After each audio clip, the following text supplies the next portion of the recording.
नमस्कार। Janaki FM 106 megahertz Janaki समाचार में अपने के स्वागत है। इशरादन से सुनल जाऊ समाचार। एकनो का मुख्य समाचार।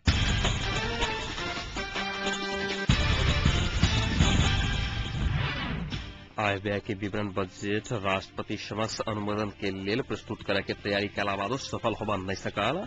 अवैधानिक तरीका से संचालित विद्यालय तत्काल बंद कराब शिक्षा मंत्री शर्मा के निर्देशन। कांग्रेस एमाले के कारण नया चुनाव की मिति तय होबा नहीं सकल। तराई मध्य लोकतांत्रिक पार्टी नेपाल राष्ट्रीय अध्यक्ष यादवक आरोप। समाजवादी पार्टी निकट समाजवादी शिक्षक संघ गठन। नेपाल परिवार नियोजन संघ द्वारा वृद्धाश्रम में आए विभिन्न सामान वितरण कल गेल। जिला स्तरीय क्रिकेट संघ धनुषाक आयोजना में आईपीएल फाइनल खेल में रामानंद युवा क्लब विजयी।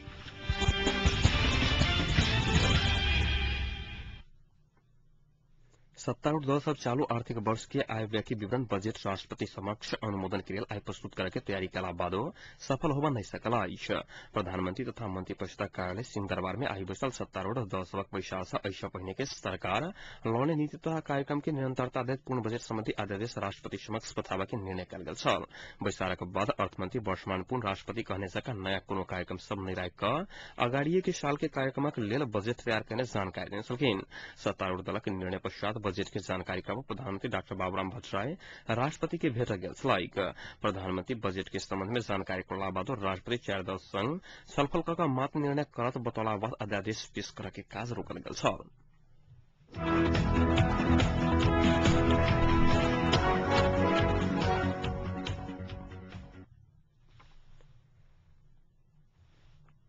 हिन्दू सभा का महान पावन छठ के अवसर पर नेपाल परिवार नियोजन संघ धनुषा जानकी वृद्धा आश्रम में वृद्ध वृद्धा सबके विभिन्न सामग्री प्रदान करा।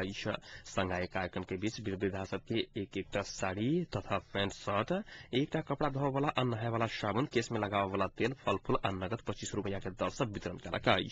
नेपाल परिवार नियोजन संघ धनुषा का अध्यक्ष जितेंद्र प्रसाद शाह के अध्यक्षता में भल कार्यक्रम में कृष्णगिरी प्रमुख अतिथि छलखिन।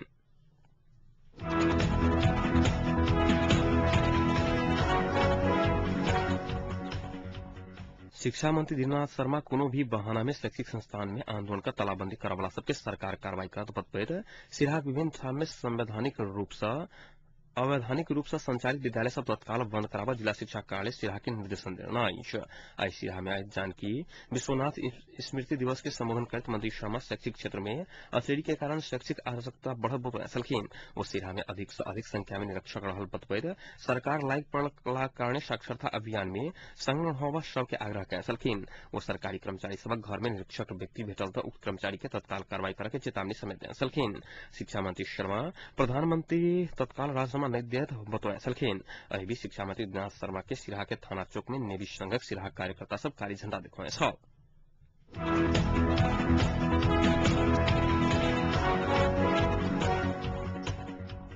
तराई मध्य लोकतांत्रिक पार्टी नेपाल राष्ट्रीय अध्यक्ष तथा सिंचाई मंत्री महेंद्र प्रसाद यादव नेपाली कांग्रेस और नेकपा एमाले के कारण संविधान सभा के नया चुनाव की मिति तय होबा नहीं सकल आरोप लगाए।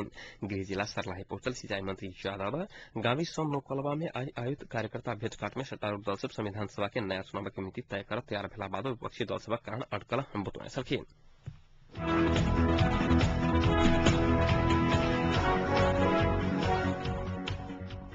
धनुषा में राष्ट्रीय मध्य समाजवादी पार्टी निकट समाजवादी शिक्षक संघ गठन कल गेल। राष्ट्रीय मध्य समाजवादी पार्टी के धनुषा संयोजक महाशंकर ठाकुर के अध्यक्षता में शिक्षक सबक जमघट से शिक्षक संघ गठन कल गेल। संघ के अध्यक्ष में कल्याण कुमार कर्ण, उपाध्यक्ष द्वय जय कुमार मिश्र और राम खिलौन शाह, सचिव में शिव कुमार मंडल, सहसचिव में दीपक झा और कोषाध्यक्ष में रीता देवी मंडल चयन भेला। सदस्य समय प्रमोद विराजी यादव, ललित मिश्र और जय कुमार कर्ण, बाल किशोर ठाकुर, विजय कुमार शाह, चंद्रकला देवी ठाकुर, राजकुमार यादव, कल्पना खड़का, वीर बहादुर उमरा, कमल देव यादव, रामकृष्ण यादव सहित रहल। तहिना संघक सलाहकार समिति में रविन्द्र चौधरी, युगल किशोर चौधरी, योग नारायण झा, कृष्ण मंडल, अरुण कुमार चौधरी, अशोक कुमार कर्ण रहल।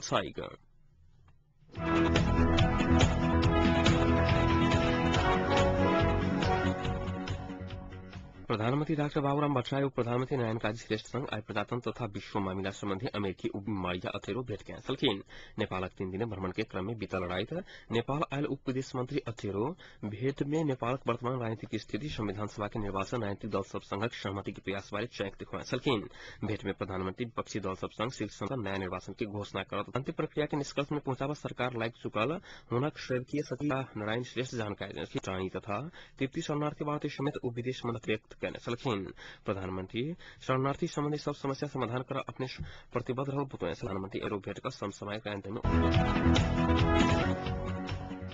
सलखीन राष्ट्रपति रहे तो कोनो सहमति में अधिक अध्यादेश लावा के लिए 3टा में स्वीकार नहीं करने सलाइक सहमति होगा नहीं सकता झलनाथ खान नेतृत्व कर प्रचंड वितल बरखरता एक लॉज जाले पुरस्कार कहने जानकारी सलखीन धारणा नंबर बैसारक बाद कांग्रेस सभापति सुशील में बजट लावा सब बेसी एकीकृत नेकवादी विपक्षी के अपेक्ष लगाकर एकलौटी रूप में बजट लावा चाह रहा बतौए सलखीन राष्ट्रीय सरकार गठन का सहमति के वातावरण नहीं बनाधर समस्या यथावत रहत कोयला के टिप्पणी चलाइन तहिना एमाले अध्यक्ष झलनाथ खनाल से हो एक मौसम सहमति जाय के रहला करने सहमति के सरकार परिवर्तन करके तर्क कैंसल किन मध्य चमत्कार फोरम लोकतांत्रिक के अध्यक्ष विजय कुमार कच्छेदार सहमति बिना बजट लावा के जानकारी देते 1/3 बजट लावा के वातावरण मिलाव विपक्षी सबके विचार में आग्रह किया गया जानकारी दें सलखीन बीतल कार्तिक 28 गते राष्ट्रपति आयोजना के विमर्श में प्रमुख चार शक्ति के शीर्ष नेता सब बजट लावा के विषय में जल्दी सहमति करके प्रतिबद्धता जनौने रही तो सहमति नहीं हुए सरकार बजट अध्यादेश लावा राष्ट्रपति फिर विमर्श कैंसल किन राष्ट्रपति भवन शीतल निवास में भोर भेल विमर्श में एकीकृत निकमवादी अध्यक्ष पुष्पकमल दाहाल प्रचण्ड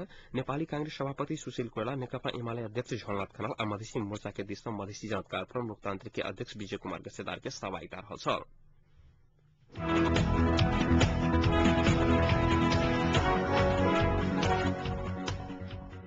मुगलिन नारायणगढ़ सड़क खंड अंतर्गत बाली में मोटरसाइकिल दुर्घटना भेला से 2 गोटे की मृत्यु भेला आई भोर करीब 7 बजे मोटरसाइकिल सड़क से नीचा त्रिशूली नदी के किनारे में खसल ओहिठाम के स्थानीय वासी सब देखला के बाद पुलिस के खबर कैंसल घटनास्थल में पुलिस के टोली पहुंचल रहे तो लाश ऊपर नहीं निकाल सकल छल भीड़ जहन स्थान में दुर्घटना भेला कारण लाश और मोटरसाइकिल निकाले में कठिनाई भेल इलाका प्रहरी जुगेली के प्रहरी सहायक निरीक्षक सुरेश बिक जानकारी दें सलखीन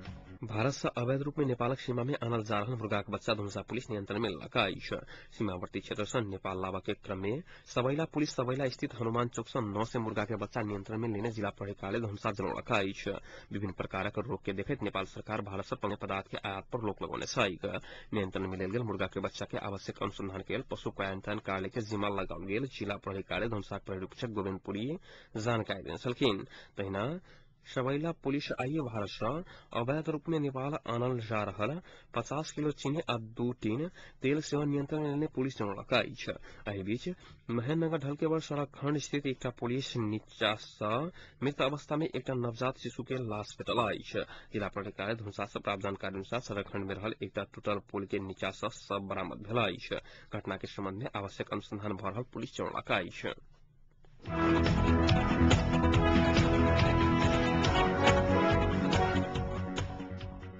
पाटन अस्पताल में आंदोलनरत शिक्षक कर्मचारी अपन आंदोलन के कार्यक्रम फिरता लाख बाद अवरुद्ध अस्पताल के संपूर्ण सेवा शुरू भेला अस्पताल में आंदोलनरत चिकित्सक तथा कर्मचारी स्थानीय वासी एवं सरकार वाला के सुझाव तथा जिला स्तरीय प्रमुख राजनीतिक दल के पहल में अपेक्षा करते घोषित थप आंदोलन कार्यक्रम फिरता लेने यद्यपि आंदोलनरत कर्मचारी सब आई से अस्पताल में नियमित भोर 10 बजे से 11 बजे धरि 1 घंटा धारणा तथा उपकुलपति आ शिक्षा अध्यक्ष के कार्यक्रम में प्रवेश निषेध के कार्यक्रम जारी रखने ऐसा पहिने आंदोलन पक्ष आई से अस्पताल आपातकालीन बाहेक के संपूर्ण सेवा बंद आंदोलन करके निर्णय करने अखिल नेपाल जन स्वास्थ्य कर्मी संघ का अध्यक्ष चतुर नारायण चौधरी स्थानीय वासी एवं सरकार वाला के सुझाव तथा प्रमुख 3 पार्टी समस्या समाधान के लिए पहल करत संघर्ष समिति आंदोलन फिरता लेवा के निर्णय करने बतौने सलखीन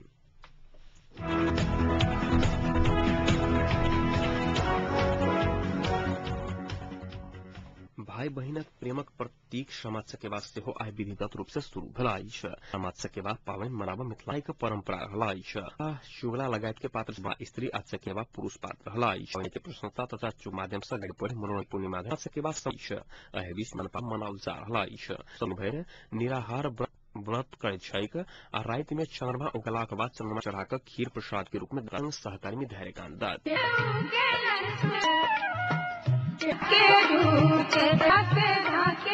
प्रतिबिम्बक पहचान के रूप में जनकपुर मिथिला हर्षोल्लास के संग अहिंसा प्रति रुचि बढ़ावा सहानुभूति रखवा लेल एक संपूर्ण जाइत एहि उत्सव मनबैत अछि जे एकर विशेषता छै। सूर्य उपास परंपरा मोहक पद्धति मानल गेल संसार में यह एकटा पावनि अछि जाहि में अस्थायित्व आ उगैत सूर्य के पूजा कयल जाइत छै। एहि पावनि के लेल आवश्यक सामग्री के ओरियान पावनिक किछु दिन पहिने से शुरू भ जाइत अछि। विशेष कऽ कार्तिक शुक्ल पक्ष से शुरू होय वाला ई पावनि मनाओल जाइत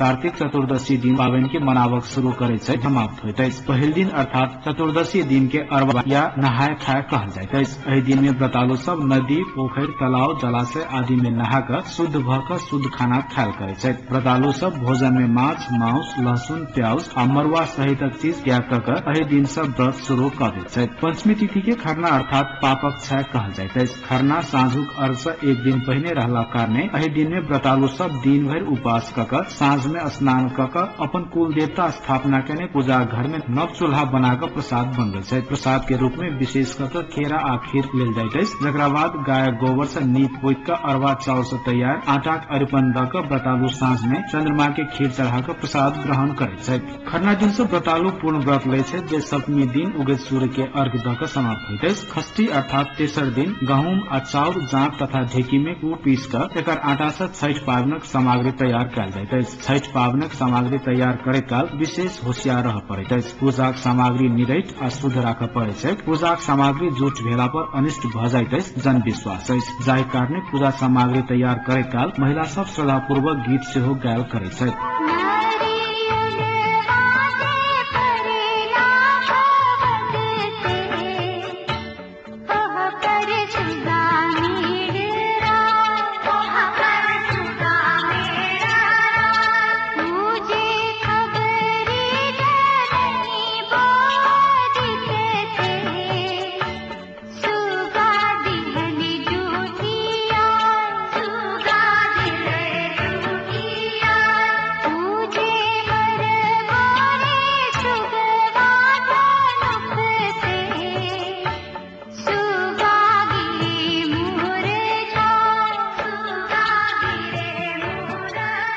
छठ माता के चढ़ावा वाला फल फूल निरैठ राखऽ पड़ैत अछि। छठ माता के चढ़ावा वाला केरा सुगा नहि खाओ एहि गीतक माध्यम से यह सचेत करावक प्रयास सेहो कयल गेल अछि। एहि दिन फल फूल ठकुआ भुसबा खजूरी पिरुकिया सरवा ढकना कुरबार माटि से बनल हाथीक मूर्ति एकटा ढाकी में राखि कऽ परिवारक संपूर्ण सदस्य विभिन्न लोकगीत एवं भक्ति गीत गबैत जलाशय में जाइत छथि। एहि अवसर में व्रतालु महिला के संगे अन्य महिला सब श्रद्धापूर्वक गीत गायल करैत छथि।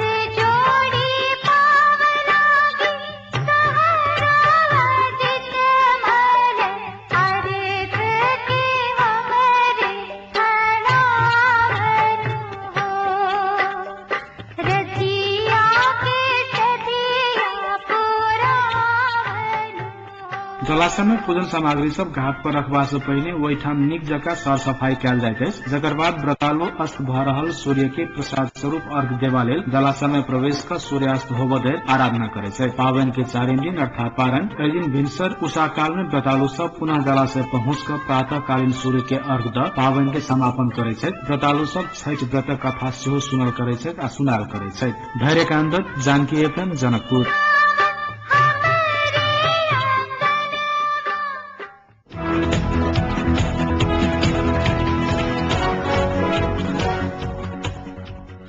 गाम के खुला दिशा पेशाब मुक्त क्षेत्र बनावा के प्रतिबद्धता व्यक्त करने धुंसाकलोना गावी के स्थानीय वासी आई गामक सड़ सफाई कलाकारी आई छठ पावनि के ध्यान में रखैत सड़ सफाई कयलाक बाद एहि काज के आगामी दिन में सेहो निरंतरता देल जेतैक स्थानीय वासी सभक कहब छैक। खुला स्थान में दिशा पेशाब से होवला महामारी से बचबा लेल गामक सफाई कयल गेल स्थानीय वासी सब जनौलक अछि। गामक विभिन्न स्थान में रहल गंदगी पैघ संख्या में सहभागी स्थानीय वासी सब स्वयं अपने साफ कयने छलाह। एहिसँ पहिने काल्हि लोहना गाम में जिला जनस्वास्थ्य कार्यालय धुंसाक अवस्था में खुला दिशा पेशाब आ महामारी के संबंध में काल्हि जन चेतना कार्यक्रम के आयोजन कयल गेल छल। कार्यक्रम में सहभागी स्थानीय वासी सब गाम में खुला दिशा पेशाब मुक्त क्षेत्र बनावा के प्रतिबद्धता व्यक्त कयने रहैक।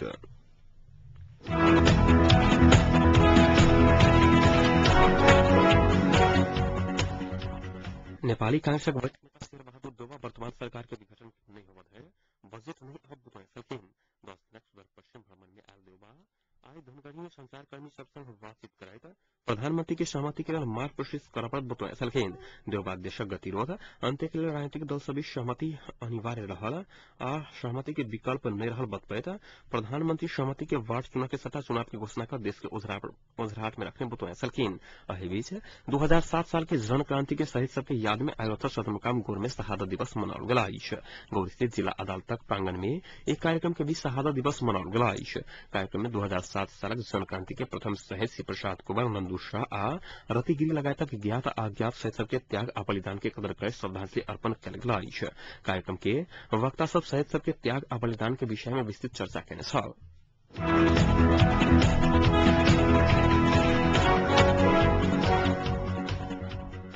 जनकपुरक विकास के लिए पत्रकार सबके आर्थिक क्षेत्र में कलम चलावा के आवश्यकता रहल आयोजित एक कार्यक्रम में वक्ता सब जोर देना।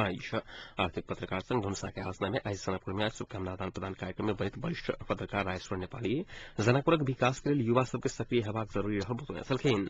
वो कहलन जे जनकपुर के सफाई में स्थानीय वासी तथा युवा क्लब सबके सक्रिय हेबाक चाहिए। संघक धनुषा अध्यक्ष दीपक कर्ण के अध्यक्षता में भेल ओ कार्यक्रम में बजेट डैश मोवादी मिथिला राज्य समिति सेक्रेटरी रोशन जनकपुरी जनकपुर में बहरल आर्थिक क्रियाकलाप के संबंध में स्पष्ट समाचार बाहर नहीं आए रहल प्रति ध्यान आकर्षण करते पत्रकार सबके आर्थिक समाचार लिखबाक लेल आग्रह कयने छलखिन। कार्यक्रम में नेपाल पत्रकार महासंघ धनुषा शाखा के अध्यक्ष रामआशीष यादव आर्थिक समाचार संकलन के लिए पत्रकार सबके तालीम के आवश्यकता रहल बतौया छलखिन।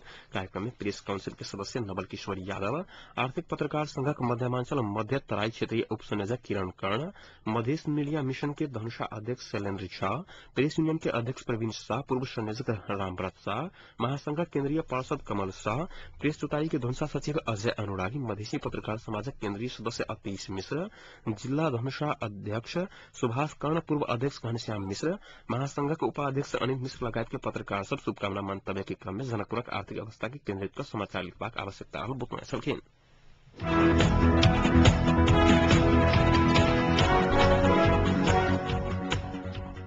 जनकपुर में जिला क्रिकेट संघ के आयोजना में आज क्लब स्तरीय जिला प्रतियोगिता में आईपीएल फाइनल खेल में रामानंद क्लब विजयी भेला। रामानंद युवा क्लब क्रिकेट टीम आजान क्रिकेट क्लब बीच आईपीएल खेल में टॉस जीतकर पहले बैटिंग करने रामानंद टीम 40 ओवर खेले 10 विकेट की क्षति पर 173 रन बनाने 174 रनक विजय लक्ष्य के लकर मैदान पर उतरल जानकी टीम 29.2 ओवर खेले 100 विकेट की क्षति पर 120 रन मात्र बनावत सफल भेल छल। एहि बीच शुभ दियावती आ छठ पावनि के अवसर में मोहतरी गौशाला में रहल सागर माथा युवा क्लब आयोजना के क्षेत्रीय स्तरीय 2020 क्रिकेट प्रतियोगिता में गौशाला टीम विजयी भेला। आई वॉलीबॉल खेल में गौशाला टीम सोनमा टीम के 157 रन से पराजित कयने छल। टॉस हार कर पहले बैटिंग करने गौशाला टीम ने रहित 20 ओवर में 3 विकेट की क्षति पर 247 रन बनाने छल त 248 रनक लक्ष्य लकर मैदान पर उतरल सोनमा टीम 100 विकेट की क्षति पर 8.4 ओवर में 57 रन बनावा मात्र सफल भेल छल। आईपीएल खेल के मैन ऑफ द मैच ज्योति खत्री के प्रदान कयल गेल छल।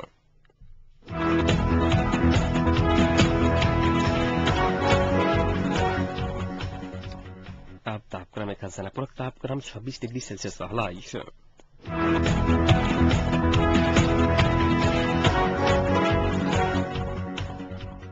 प्रमुख समाचार अंत में पुनः एक बार फिर से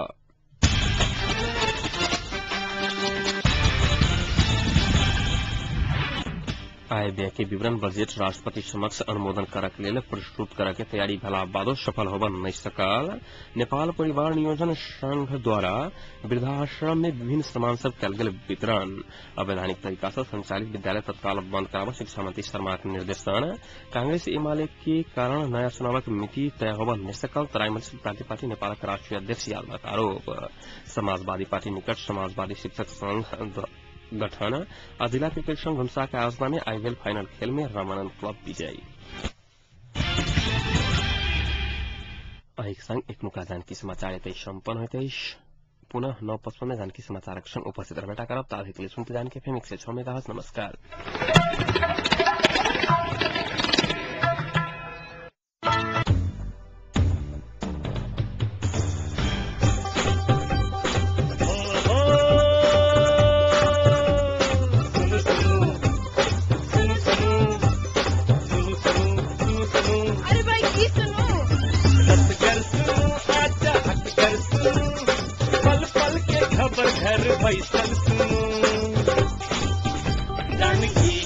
जानकी अपन बात ऐसा